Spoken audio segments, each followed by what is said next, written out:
Assalamualaikum warahmatullahi wabarakatuh. Selamat datang di channel Mo Fahri Kurniawan. Semoga kalian semua dalam keadaan sehat selalu dan selalu diberikan rezeki yang melimpah. Semoga selalu dikelilingi oleh orang-orang baik, amin. Jangan lupa untuk terus mendukung channel ini dan menikmati konten-konten horor menarik yang akan kami sajikan. Oke guys, sebelum masuk ke dalam ceritanya, jadi apa guys? Jadi ambillah cemilan Anda, matikan lampu, dan persiapkan diri Anda untuk perjalanan ke dunia horor yang menakutkan. Prolog. Ini cerita aku dapetin dari mamaku. Kejadiannya di salah satu desa terpencil yang ada di Sumatera Selatan. Aku gak akan sebutin spesifikasinya di mana karena menyangkut identitas asli sang dukun dan segala yang terlibat di sini. Di sini namanya aku samarin ya. Dukun wanita bernama Randu.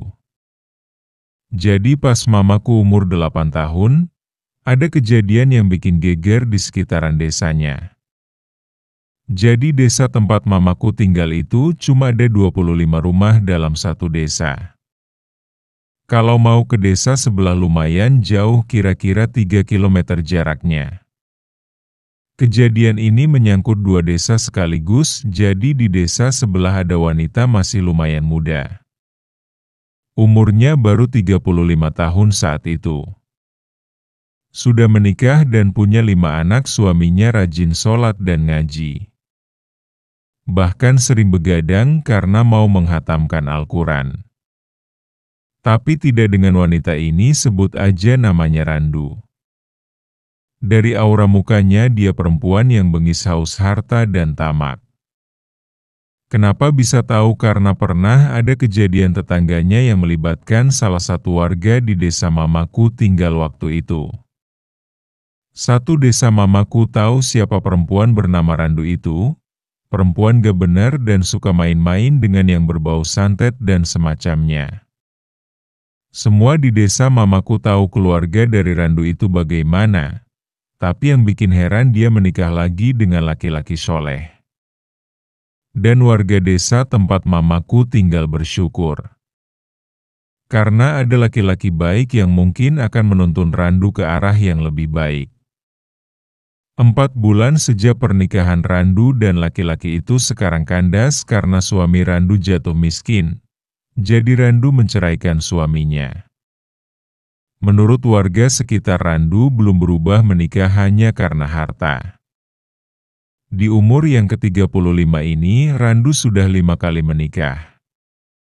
Pernikahannya yang terlama dengan suami pertamanya yaitu 2 tahun dan memiliki 2 orang anak. Dan dengan suaminya yang kedua 4 tahun dan memiliki 3 anak. Semua suaminya hampir saudagar kaya di desa itu. Juragan beras, jurangan rempah dan ada juga yang memiliki kebun berhektar-hektar. Namun setelah menikah dengan Randu, harta suami-suaminya menipis, hampir semuanya bangkrut. Setelah cerai dengan suaminya yang kelima, Randu mendekati salah satu pria kaya di desa mamaku tinggal waktu itu. Tapi pria yang Randu dekati itu sudah memiliki istri. Dan kata mamaku, suami istri ini adalah pasangan yang sangat serasi dan rajin beribadah. Randu mulai mendekati pria ini, sebut saja Pak Komar. Awalnya Randu mendekatinya secara halus. Istrinya pun tahu, sebut saja Ibu Lani. Tapi Pak Komar tetap pada pendiriannya, ia tidak mau menduakan istrinya Ibu Lani. Pak Komar juga tahu, kalau Randu bukan wanita baik-baik dan suka bermain dengan dunia gaib. Keluarga Randu pun turun-temurun sudah menjadi dukun dari dulu.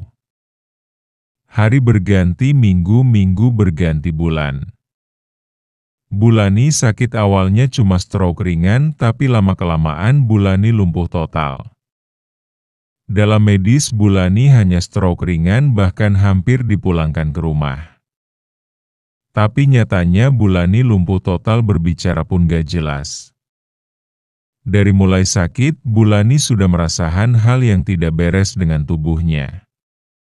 Setelah seberapa minggu sakit, telat malam Jumat Bulani bermimpi, ada seseorang wanita tua yang menyarankan kalau mau sembuh harus makan bekicot beserta maaf lendirnya secara mentah. Besoknya Bulani menyampaikan apa yang dia inginkan, memakan bekicot mentah. Namun dibantah oleh suami dan anak-anaknya karena bekicot itu memang lendirnya beracun. Bulani mengeluh sakit di sekujur badannya karena kaku dan tidak bisa digerakkan. Berbicara aja kurang jelas. Malam kedua Bulani didatangi lagi oleh nenek tua itu. Katanya kalau mau lepas dari sakit ini harus memakan kulit pisang. Lagi dan lagi Bulani menyampaikan keinginannya untuk memakan kulit pisang. Namun anak-anaknya gak ngizinin Bulani makan kulit pisang. Ada-ada aja sih makan kulit pisang. Bulani ingin menyampaikan bahwa makan kulit pisang bisa membuat dirinya sembuh dari sakit yang aneh ini. Tapi apa boleh buat kalimat itu tidak bisa terucap. Malam ketiga Bulani mimpi didatangi oleh nenek tua itu lagi. Kali ini dia benar-benar menyarankan obat agar Bulani bisa sembuh. Kamu kalau mau sembuh makan pasir di salah satunya pantai di Lampung. Ini kesempatan terakhir kamu kalau mau sembuh. Besoknya Bulani kembali meminta hal yang sedikit aneh lagi. Minta makan pasir karena jarak dari desa tempat Bulani tinggal ke Lampung benar-benar jauh, makanya anak-anak dan suaminya tidak menuruti apa kata Bulani. Ketiga permintaan Bulani yang katanya obat benar-benar tidak dituruti keluarganya. Setelah mimpi yang ketiga ini, 2 hari kemudian Bulani meninggal. Saat diperiksa medis tidak ada penyakit serius, hanya ringan, tekanan darah juga normal. Sepeninggal Bulani, Pak Komar semakin hari semakin aneh gelagatnya. Anak-anaknya merasakan ada yang berbeda dari ayahnya ini. Yang tadinya rajin sholat dan mengaji ini jarang dan lebih sering marah-marah. Oh iya, aku mau cerita latar belakang keluarga Pak Komar. Jadi Pak Komar itu adalah anak pengusaha beras di desa tempat mamaku tinggal waktu itu. Rumahnya hanya selisih 4 rumah dari rumah mamaku. Jadi ibu dari Pak Komar adalah pengusaha beras yang terkenal sampai ke desa sebelah. Tapi, kata mamaku, keluarga besar Pak Komar sangat hormat kepada siapapun. Walaupun kaya raya tetapi tidak banyak tingkah, sering berbagi dan ramah kepada siapa saja. Keluarga mereka terkenal dengan keramahannya, kebaikannya dan suka menolong orang. Seluruh desa pun tahu keluarga Pak Komar. Anak-anaknya, istrinya semuanya berbaik hati. Oke, lanjut. Setelah Bulani meninggal, Pak Komar menjadi asing terhadap keluarganya. Kerja gak mau, ibadah gak mau juga. Sampai akhirnya salah satu putra Pak Komar memanggil Ustadz untuk menerawang. Kata Ustadz tersebut, Pak Komar ketempelan genderuwo yang bukannya sangat jelek dan seram. Tubuh besar dan hitam serta bau. Pak Ustadz berencana mengadakan ruqyah waktu itu, tapi dia tidak kuat sendiri. Harus menunggu rekannya yang akan tiba 6 bulan lagi, lama banget kan.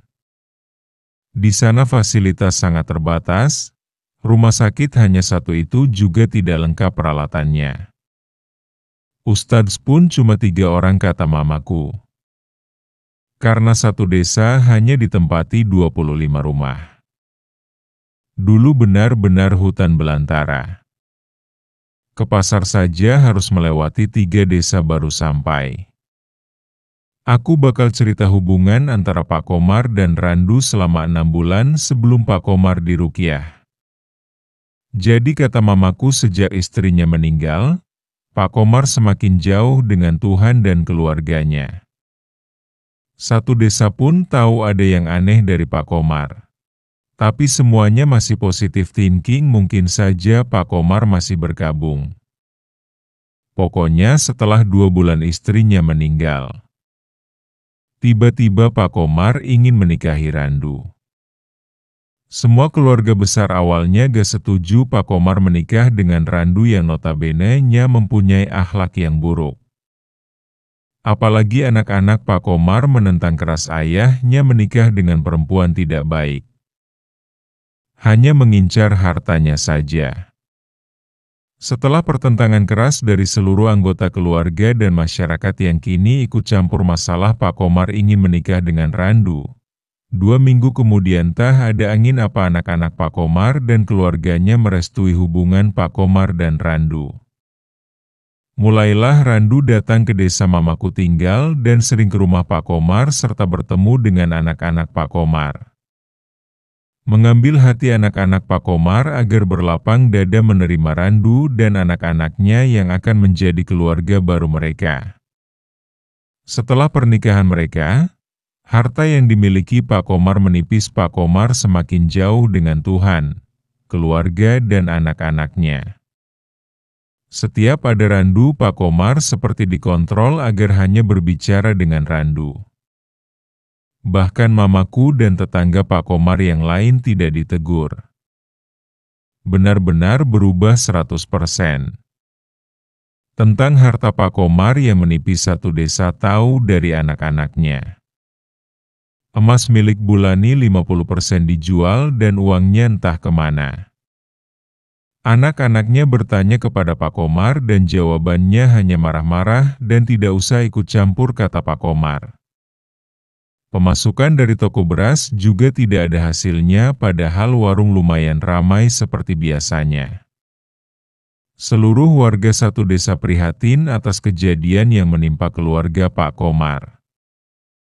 Oh ya, sedikit info, anak-anak Pak Komar semuanya sudah berkeluarga. Makin hari kelakuan Pak Komar semakin aneh dan bukan seperti Pak Komar yang biasanya. Setiap menjaga warung beras tidak ada senyum, yang tersirat tatapan kosong dan penuh amarah dan juga menjadi pendiam. Singkat cerita, keluarga Pak Komar berantem besar-besaran karena sawah milik Bulani dijual oleh Randu. Randu sendiri yang mengakui ke seluruh keluarga besar Pak Komar kalau dia ingin belanja sepuasnya. Gak tahu diri banget kan tuh perempuan, aku aja yang diceritain kesel banget. Saat berantem, salah satu anak Pak Komar menusuk Randu dengan golok. Tapi apa yang terjadi? Randu gak kenapa-napa, dia pakai ilmu kebal, gengs, kata mamaku. Saat pertengkaran itu terjadi, seluruh desa ke rumah Pak Komar untuk melihat Randu yang akan dibunuh dengan anak Pak Komar. Saat pertengkaran itu juga Pak Komar diam saja, tidak membela manapun, tatapannya bingung. Terus Randu mengancam akan menyantet anak-anak Pak Komar di depan warga satu desa tempat mamaku tinggal. Sinting nenek-nenek. Pokoknya setelah harta Pak Komar hampir habis dan setelah pertengkaran itu, Randu kabur dari desa tempat mamaku tinggal. Itu setelah pernikahan Pak Komar yang kedua bulan, kata mamaku. Setelah Randu pergi, Pak Komar baru mau berbicara ke anggota keluarganya dan mulai menyapa lagi warga desa dan tetangga-tetangganya. Tapi Pak Komar masih belum normal. Terus setelah beberapa minggu Randu datang lagi ke desa tempat mamaku tinggal. Bertemu lagi dengan Pak Komar. Namun dihadang oleh anak-anak Pak Komar. Randu diusir saat tiba di rumah Pak Komar. Terjadi adu mulut antara Randu dengan anak-anak Pak Komar. Bahkan salah satu anak Pak Komar mengancam akan mengumpulkan warga untuk membakar Randu. Tapi kata mamaku, Randu gak ada takut-takutnya sama sekali. Malah dia mengeluarkan sebungkus ikan asin dan melemparnya ke anak Pak Komar yang mengancam akan membunuhnya. Beberapa warga yang masih ada di rumah keluar melihat pertikaian antara anak-anak Pak Komar dan Randu. Bahkan ada yang menjadi provokasi untuk segera membakar Randu. "Kamu kalau gak mau pergi juga nanti aku bakar beneran kamu. Gak takut aku punya ilmu, abis ini semuanya pada tunduk sama aku." Salah satu anak Pak Komar ternyata udah emosi banget. Akhirnya dia ngambil minyak tanah dan langsung disiramin ke Randu. Kalau gak salah setengah dirigen. Gak ada yang mau melerai, malah semuanya malah ngedukung kalau Randu dibakar. Yang bakar malah bukan anaknya Pak Komar. Ada salah satu tetangga Pak Komar yang langsung ngasih korek kayu yang udah nyala ke Randu. Semuanya teriak bakar-bakar. Kepala desa di sana juga benar-benar diam aja, gak ada tindakan sama sekali. Saking udah pada bencinya sama Randu.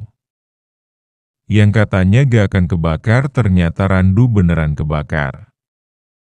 Dia kepanasan beneran. Sampai teriak-teriak minta tolong padamin dan minta air.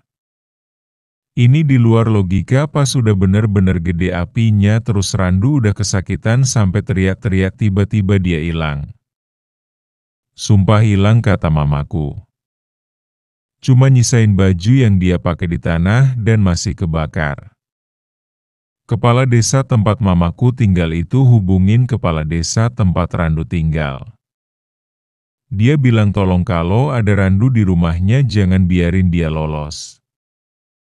Tapi ternyata di desa sebelah Randu juga gak ada. Dua desa gempar atas menghilangnya Randu.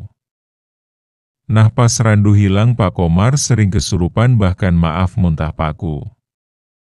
Dan rumah Pak Komar tinggal sering banyak yang melihat penampakan yang tidak lazim.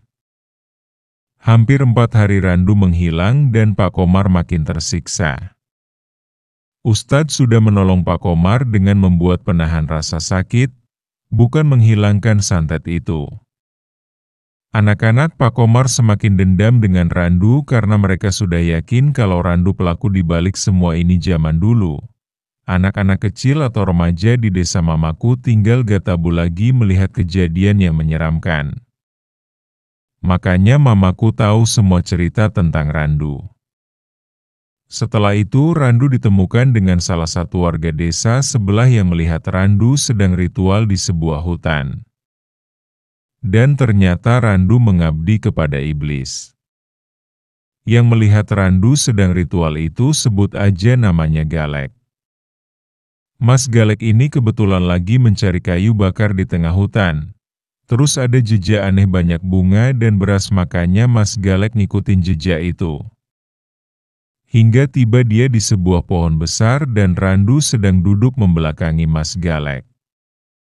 Dia mendengar Randu membaca mantra serta menyebut salah satu nama iblis yang dipakai untuk membalas dendam. Karena gak berani dan gak mau ngambil resiko, Mas Galek melapor ke kepala desa tempat mamaku tinggal dan akan memecahkan solusinya. Salah satunya adalah mengadakan pengajian di 2 desa sekaligus dan memberantas roh jahat yang ada di rumah Randu dan rumah Pak Komar. Niat awal masing-masing kepala desa adalah membakar rumah Randu dan memanggil para ustadz dan orang pintar untuk menghancurkan keluarga Randu dan Randunya juga. Bahkan sampai anak cucunya. Kata mamaku hampir seluruh 2 desa pergi ke tengah hutan tempat Randu ritual. Dengan bantuan ustadz dan orang pintar mereka akan membakar Randu hidup. Sebagian lagi membakar rumah Randu. Setelah sampai di tengah hutan, Randu ditangkap diam-diam dan diikat di pohon besar. Ada salah satu anak Pak Komar yang bertanya, "Kamu apain bapakku? Belum puas kamu menghabiskan harta peninggalan dari mamaku?" Randu hanya diam saja. Kemudian dengan sombongnya Randu menjawab, kalian gak akan bisa apa-apain aku. Aku punya iblis yang bisa menghabiskan kalian semua. Warga desa memanas, Randu disiram dengan bensin dan dibakar lagi hidup-hidup. Orang pintar membaca mantra untuk menangkal iblis dan ustadz membaca ayat-ayat ruqyah untuk mengusir iblis. Karena mereka percaya kekuatan Tuhan tidak akan bisa dikalahkan. Alhamdulillah semua itu membuahkan hasil. Randu menjerit kepanasan, memohon kepada iblis untuk menolongnya. Sayang iblis itu sedang ditangani oleh ayat Al-Quran dan orang pintar sudah membakar sajen untuk iblis tersebut. Randu gak bisa apa-apa, dia teriak minta tolong dan memohon kepada iblisnya. Randu membaca mantra tapi gagal. Beberapa menit kemudian suara Randu tidak terdengar lagi, dia hangus terbakar api. Teriakan kemenangan warga terdengar. Randu dibiarkan begitu saja di pohon. Bangkainya bau hangus. Warga berbondong-bondong pulang ke desa masing-masing. Sementara di rumah Randu, warga telah berhasil membakar rumah Randu. Keluarga Randu diusir dan seluruh harta bendanya dibakar. Setelah selesai semua urusan Randu, kini giliran Pak Komar. Bukannya sembuh, Pak Komar malah kerasukan. Kerasukan iblis, matanya putih semua dan mukanya berubah. 20 orang megangin Pak Komar waktu itu karena dia ngamuk ingin bunuh diri dan membunuh seluruh warga desa. Rupanya iblis itu gak pergi dan sekarang malah menempel di tubuh Pak Komar. Untung saja ustadz cepat tanggap dalam hal ini. 4 ustadz dan 2 orang pintar yang masih tersisa di desa mamaku waktu itu membantu mengusir iblis yang merasuki Pak Komar. Pertarungan itu dimulai di masjid setempat. Dan setelah 2 jam bertempur dengan iblis, ustadz dan orang pintarnya pingsan. Banyak sekali drama waktu itu dan entah gimana kabar dari keluarga Randu setelah diusir. Malam setelah kejadian itu 2 desa menjadi mencekam. Kabut turun saat itu dan ada beberapa bapak-bapak yang beronda. Sekitar jam 22.30 malam. Mereka berjaga di pos ronda depan masjid. Sekitar ada 10 orang termasuk kakekku. Ayah dari mamaku. Kata kakekku, malam itu semua yang beronda melihat bola api merah yang menuju rumah Pak Komar. Langsung saja mereka menghampiri rumah Pak Komar, takut terjadi apa-apa dengan keluarga mereka. Dan ternyata benar, Pak Komar kerasukan lagi dan kali ini arwah Randu yang masuk. Randu meminta agar anak-anaknya dibiarkan hidup. Setelah berbicara sebentar, akhirnya arwah Randu pergi lagi dan kondisi Pak Komar membaik walau sedikit. Sekarang desa tempat mamaku tinggal udah gak apa-apa, sekarang aman dan tentram. Tapi jalan menuju kebun dan hutan ada yang ditutup karena itu adalah tempat di mana Randu dibakar. Dan soal rumah Randu sekarang udah dihancurin dan dibuat bangunan baru tapi kosong.